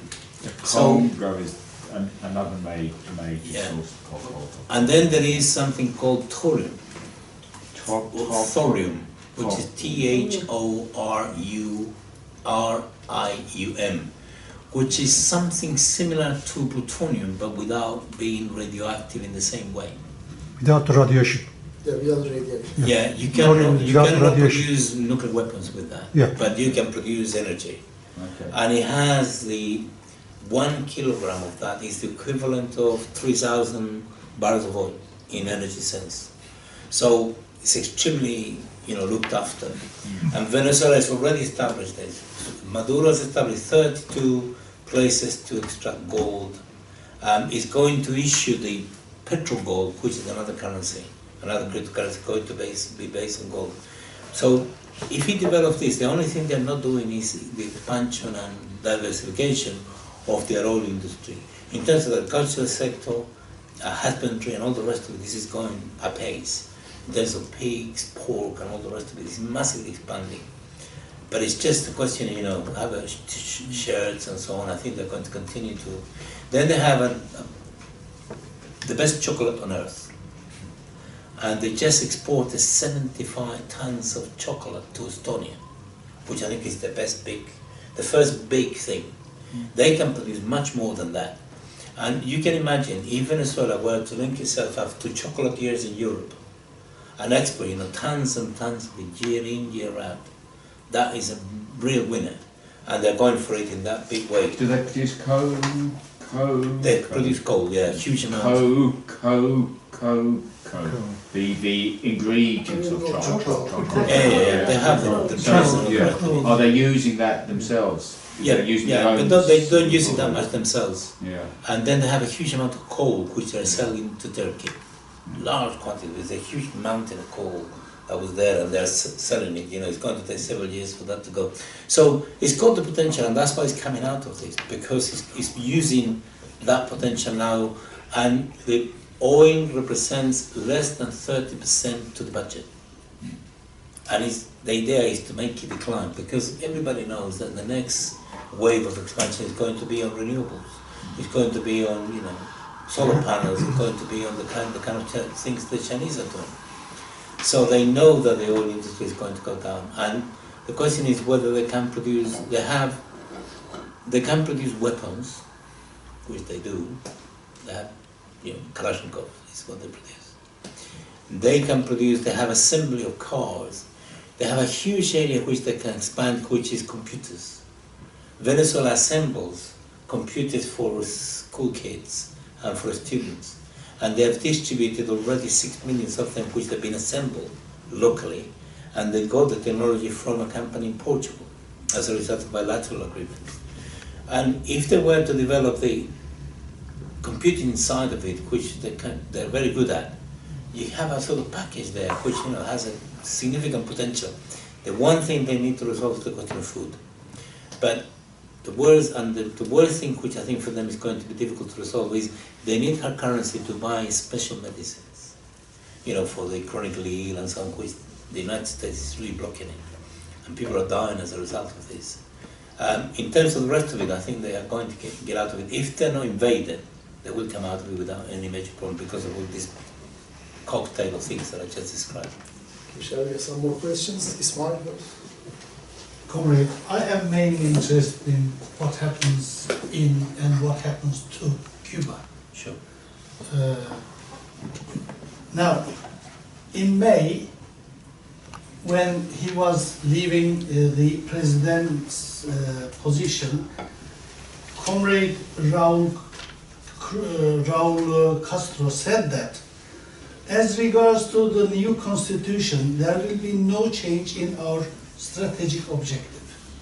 That is understandable.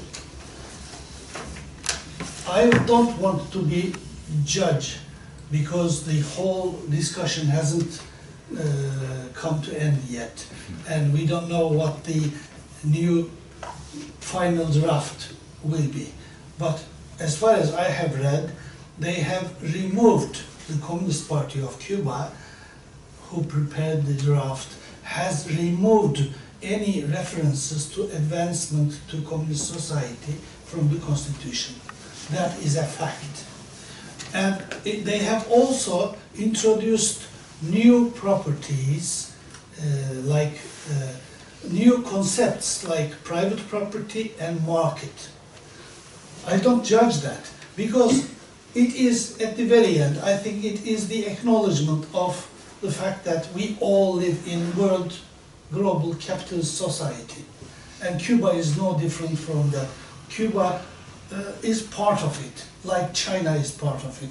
But what they do, I think, they are strengthening the state and party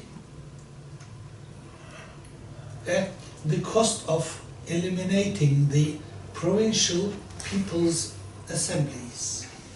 They are removing people's assemblies, which were voluntary and permanent administrative organs, and they are introducing something called governor, which is to be appointed, and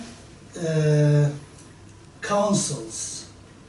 Now, they are changing what we know the state structure from Fidel's time. They are changing into a more centralized administrative body. I understand that, because what they are trying is like NEP of 1920s in Russia. And they most probably they are following the advices of Chinese as well. What they are accepting is that, yes, they are practicing capitalism, whatever they call.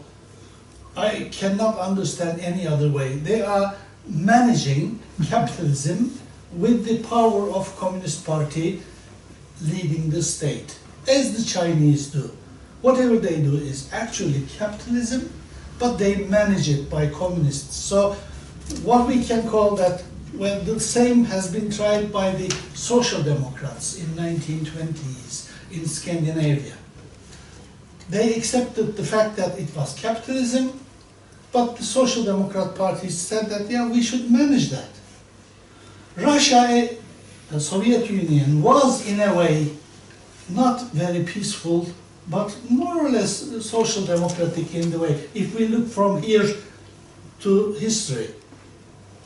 So I am worried, I should say, because having private property and market in the constitution is like being this much pregnant. When you get pregnant this much, at the very end a baby is born. Gorbachev, when he came in 1988, has legalized first the market properties, small properties. You saw what happened afterwards in 1993. That was violent. And the Soviet Union's Communist Party did not exist at that time. That is the big dishonor actually for them to their own history. But I am worried about the developments in Cuba rather than rest of Latin America. Rest of Latin America, we know capitalists like us. What we have witnessed in Chile and in Turkey in 1970s, they are witnessing now. There is a sort of time lag of maybe 40 years. But if they don't have proper industrialization, they will have no chance. The oil only or gold only doesn't help them to progress to more progressive stages of development, I think. What do you think?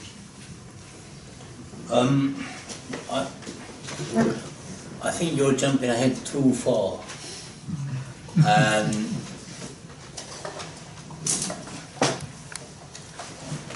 There is a theoretical debate to be had, in my view, which has got to do with the Soviet Union and all the way up to here. We may have some time to discuss it at some other point. But I just want to enunciate it, which is this.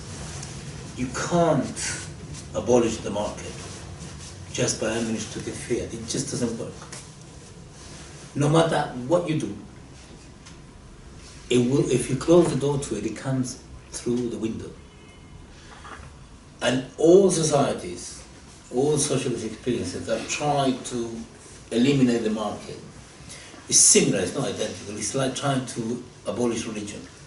You cannot dictate it. You cannot promulgate it. Religion doesn't exist anymore. People are not going to believe anymore. It doesn't work like that. And the market is very pervasive because for as long as the law of value exists, that is to say, for as long as you have different forms of labor that produce different forms of wealth, when they equalize, when they meet in the market, in the world market, inevitably you have these contradictions. And one of the manifestations of those contradictions is the total socialization of things produce huge inefficiencies. Think about this. Imagine if you were to have a socialist government in the UK, God forbid. And one of the measures of the US government, the UK socialist government, would be to nationalize all the fish and chip shops in the country. It would be a nightmare. How many potatoes, Hendon needs? How many potatoes you need in Finsbury Park? How much oil do you need, next door in Islington? You have to create such machinery. It's so incredible that it will be totally ridiculous, and there will be no fish and chips. And when it arrives, there will be queues, and it will disappear in seconds. And the reason why I'm saying this is because the Cubans made the production and distribution of ice cream a state monopoly. They do. They did. The result was, you had only two flavors, mainly. It was the strawberry and chocolate. You couldn't find any other flavor. And when they had this world, national system of distribution of ice cream, which was called Coppelia. It's a nice ice cream parlors. They were very nice, very well laid out and so on, and you sat down there, but you never had any ice cream. And when they arrived, there was immediately a queue, and it would be a very limited quantity. It would disappear in seconds. And then until 3 weeks later, maybe a month later, and so on. So, now that doesn't mean to say that things like that cannot be organized on a national scale. You have, for example, McDonald's. I'm not suggesting about McDonald's anywhere, but what I'm saying is McDonald's is a big company that can organize the distribution of food at the retail level quite efficiently nationally. So it can be done, but when it is things which are cultural like that, it's just ridiculous. Barbers in Cuba were part of the state sector. So in order for you to have a haircut, you have to go to your local municipality and register in a list. And then wait for your, the waiting time. Could you meet next week, 2 weeks time, and so on? What people did, they paid the barbers, on the side, say, can you do it for me? They'll do it. So this is the point. And it seems to me that the more backward the society is, or the less developed the society is, then the more the market is going to be a problem. The longer it's going to take to get rid of it. The crucial question is that the market, whatever size and whatever shape you have, that you have control over it. And the way to have control over it is you have key control, state control over the key levers of the economy, and you have a planned economy. And the market can fit within that so that it never causes you so much trouble. And the fact that you may establish that doesn't mean to say you resolve the problem. You have to constantly intervene into it, because if you let it go too much, it causes trouble. If you squeeze it too much, then you make it inefficient, and then they go. So you have to work on it all the time. So this is the story. And the Cubans have been doing this for as long as I remember. Since 1959. They've been dealing with what they call parallel markets, grey markets, illegal markets, black market. If you look at the history of Cuba, the market has been there all the way through. So the point is, but the point is that the fact that now Cuba said, okay, we seem to have come to the conclusion we cannot really eliminate the market by administrative fear, so we're going to have it. And now we need it functionally. Before it was a purely ideological question, now we need it functionally, because the key industry of the economy is called tourism. And we need the services sector, which is small. And it's small entrepreneurs, You go to Cuba now, you have individual producers and distributors of ice cream. There's plenty of ice cream. You find it anywhere, everywhere. So it seems to me that that doesn't harm the socialist nature of the project, provided that the plan remains totally strong. That's number one. Number two, my understanding of the removal of the word communism in the Constitution is a purely semantic thing. I don't believe that, 60 years of Cuban communism, suddenly they begin soft and they say, okay, we're going to get rid of communism, we're going to go. This is not true. This is not correct. And it's not correct because if you know, I'm sure you do, but if you know the cadre, I know the cadre of the Cuban Communist Party for years, 30 years easily. They're pretty much the same. They're all Marxists, they know exactly what to do. They're very much in control, they have things pretty well organized and so on. It's just they live next to this monster called the United States and makes their life very miserable and very difficult because of the blockade. So, when it comes to the question of the regional assemblies, the previous institutions were pretty bureaucratic, to be honest with you. They were more paper organizations than real ones. So what they have now is a sort of provincial governments and assemblies where people can actually make them more accountable. We'll see how they work. I don't think we can say this is not going to work because we don't know how they're going to work. They haven't even promulgated the constitution. So taking it all together, I think that one of the reasons why Cuba did not collapse is because of the class consciousness of the population. And the reason why they have this class consciousness is because the Cuban Communist Party has been there making sure that they understand how it is. Literally every single conjuncture, at every single juncture. And when it came to the question of the collapse of the Soviet Union, they could have gone capitalist. Easily. That was the best moment, as it were. And they refused to accept it. They said, we are going to fight back. And it's extraordinary to, the ability that they have, not only the strength of the people, not only the consciousness of the people, but also the linkage, the sort of organic linkage there is between party, state, and mass, and classes, through the organization. Cuban civil society is extremely well organized. It's hugely well organized. We have hundreds, if not thousands, of all sorts of bodies, think tanks, research centers. They have hundreds and hundreds of them. They have, when it comes to artists, writers, when it comes to magazines, intellectual magazines, they have so many. You want to consult the economy, you have 20 possibilities. And they're all different, they're not towing the line, they're discussing real things. So therefore, it's a quite, vibrant civil society. But it's a vibrant civil society, it's imbued with the idea of their socialism. They understand it. And never ever the party imposes anything on the people, it discusses it first. This is my final point on this. When there was a question of making adjustments after the collapse of the Soviet Union, they organized tens of thousands of meetings in the country. And they had a proposal which was, this is the plan, they were going to tax the working class.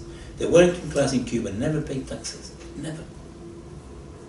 And it's crazy. If you think about it, the whole thing was the subsidy from the Soviet Union that sustained the economy. But suddenly the Soviet Union went, you needed to have money from somewhere, and the only money came from taxation. There was no other possibility. So they proposed the taxation on the working class and the people. And the working class, the CTC, the Cuban TUC, objected to it publicly. And this discussion took place. And the party actually withdrew that proposal and didn't tax the working class. It taxed only the small entrepreneurs. So that gives you an idea of the relationship between the two. Is the party knows that unless it carries the people with them, by persuasion, by discussion, by going through, they take months and months of preparation. It's unbelievably excellent. I wish any party would do that. So if you do that, it's very difficult to get it wrong. If you want to be a member of the Communist Party, you know how it works. You cannot just say, I want to join. And then people say, oh yeah, you are loyal, we'll get you. That's not how it works. You have to apply, and you have to go to your workplace, and then you have to go into hustings, and then you have to make sure that your workplace accepts you. If the comrades and the colleagues in your workplace, not all of whom are communists, accept you, you only then can fulfill the requirement to be a member of the Communist Party. Otherwise you can't. And if you're a member of the Communist Party in the university, at the time when there were restrictions, any ordinary lecturer could travel to the United States or to any other place to conference 3 times a year. If you were a member of the Communist Party, you were entitled to only 2. You know, one colleague of mine said, I want to leave the Communist Party because I want to travel 3 times rather than 2. So that gives you an idea. There is no privilege in being a member of the Communist Party. And if you have a Spartan Marxist, you know, so solid, intellectual, ideologically party, it's in safe hands. Obviously, things go wrong, but I think I would say, so far so good. Thank you. Any other questions, comments? Anyone? We have time for one more question. Who is the lucky one? Last question. You ask the last question. Well, all this happening, this United States counter-offensive, why do you think it's happening now? To me, it is kind of related to the global balance of power changes, shifts, and US is feeling more and more aggressive because losing the ground in other places globally, and probably Central and Latin America is its backyard, and therefore this is probably the only possible place he can hit back. Yeah. This is my interpretation. I wonder if you think differently. I mean, I agree with that. I think the United States is in severe decline. Don't have too much time, but you know, the US economy, I wouldn't say it's in terminal decline, but it's in severe decline. It has a GDP of 17 trillion. It has an external debt of 23 trillion. And in the last 2 years, Mr. Trump expanded military expenditure to the tune of $1.5 trillion. Insane. And worse than that, you know, he said he wants to recover the economy, wants to bring companies back and so on. But what he's done is that he's reduced corporate taxation from 35% to 15%. You cannot have it both ways. It's not possible to expand expenditure that much and then, you know, not give yourself the means with which you're going to fund things. So this is going to explode. And the way Trump resolves the matter, because in the United States it's illegal and unconstitutional to pursue the budget which is in deficit. You have to fund it. And the way to fund it is by debt. And the way of the US debt is issuing treasury bonds, which China buys. China is not buying them anymore. So the United States has a debt, external debt of 23 trillions, which means, you know, there will be austerity for the next 40 years in the United States, and it's got to start attacking its working class. So faced with that, you have manifestations of US nationalism, let's call it that, which is, you know, at this moment it manifests itself in the photo of Donald Trump, which is not the best. It's totally useless. Donald Trump has US foreign policy in the state of chaos. But because there are other places and the United States decline and China is rising up quite dramatically in a strategic alliance with Russia and others, the consequence of this is the United States becoming extremely aggressive. It's trying to maintain its supremacy by any means, whatever they might be. And there is a school of thought within the US establishment, John Bolton, you know, people in the Pentagon, some people in the Republican Party, the Democrats and so on, throughout the state machine in the United States, that believe that they can maintain their supremacy internationally by military means. So what they're doing now, they're preparing the next war with China. They're pretty open about it.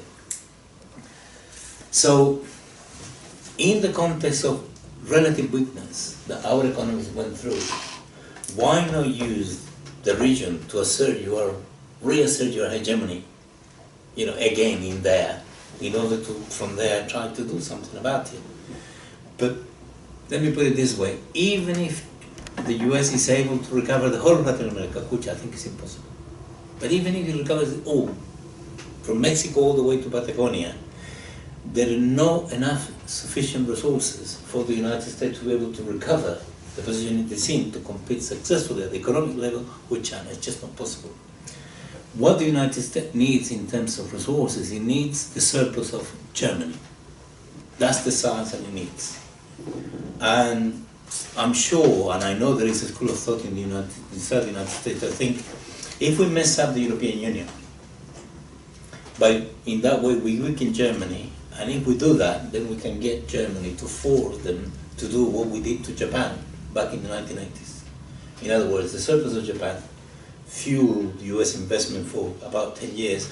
I think that's the plan. That's one of the plans. So this is where the plus comes in, you know, the positive and the optimistic part of it comes. Anything the United States gains in Latin America is extremely precarious. It's not solid. The United States is unable to consolidate what it gains politically. It just is unable to, because it's got very little to offer. Say if China were to invade you, China doesn't invade countries, but let's say the Chinese were to dominate your economy, and if they bring, you know, markets, credit, technology, investment, which is what they do. Imagine you're Africa, and then they come to you and they said, do you want us to build a motorway here, a railway over there, you know, this infrastructure and so on? You would say yes, because, you know, there is a win-win situation as Xi Jinping has formulated. But the United States doesn't offer you anything. The only thing the United States offers you is military bases. They want to have military bases in your country, and they want to screw your country down to the bone. They don't care. They're so desperate. So they gain, you know, they had a win in Argentina. Now Argentina is in the state of collapse. They won in Brazil, big time. We'll see what this guy, Jair Bolsonaro, is able to do. I think he's going to produce chaos all over the place. He's already producing all sorts of complications. Venezuela, despite, the, you know, if you compare the amount of pressure that was put on Chile compared to the amount of pressure that put to Venezuela, Venezuela has been put pressure to, you know, 20 times bigger and greater than it was to Chile, and yet they survived. They tried to overthrow the Nicaraguan government. You know, 3 months of violent wave of disruption and so on. They failed. And Mexico, which is the country they more control than any other country, because 87% of imports and exports from and to Mexico are with the United States. You know, it's the country that most dominate. Mexico just elected a left-wing president, which is going to be inaugurated tomorrow. So how the hell you control that, and then you lose, you know, you're able to mess up Brazil, and then you lose Mexico. And one of the things that unloadly López Obrador, is the new president of Mexico, has done, he invited obviously Trump to come to his inauguration, which Trump was very grateful. He invited Putin to come to his inauguration. He invited Xi Jinping to come to his inauguration. He invited the president of Argentina, the right wing. He invited Nicolás Maduro, you know, from Venezuela. And the right wing are up in arms, says, oh, you shouldn't invite him. He said, I want them all here. He's already cancelled several military contracts from the United States because he says Mexico doesn't need them. He's already given them a welcome to the caravan of immigrants that are going to, he gave them a welcome, you know, publicly welcome. He said, I'm going to try to get you jobs over here, in direct contract and contradiction with US foreign policy. He said, we should stop looking towards the north. We should start looking towards the south, that is to say, to the rest of Latin America, and significantly, he said, and to the east. He's already made deals with China that are going to build a railway. So, you know, I don't think we have a situation like in the 70s, which lasted 20 years for us to be able to recover the military dictatorships. I think this way, which they're winning, is going to be much shorter. It's going to be tough. It's going to be much shorter. I think we're going to come back already because we've been able to survive.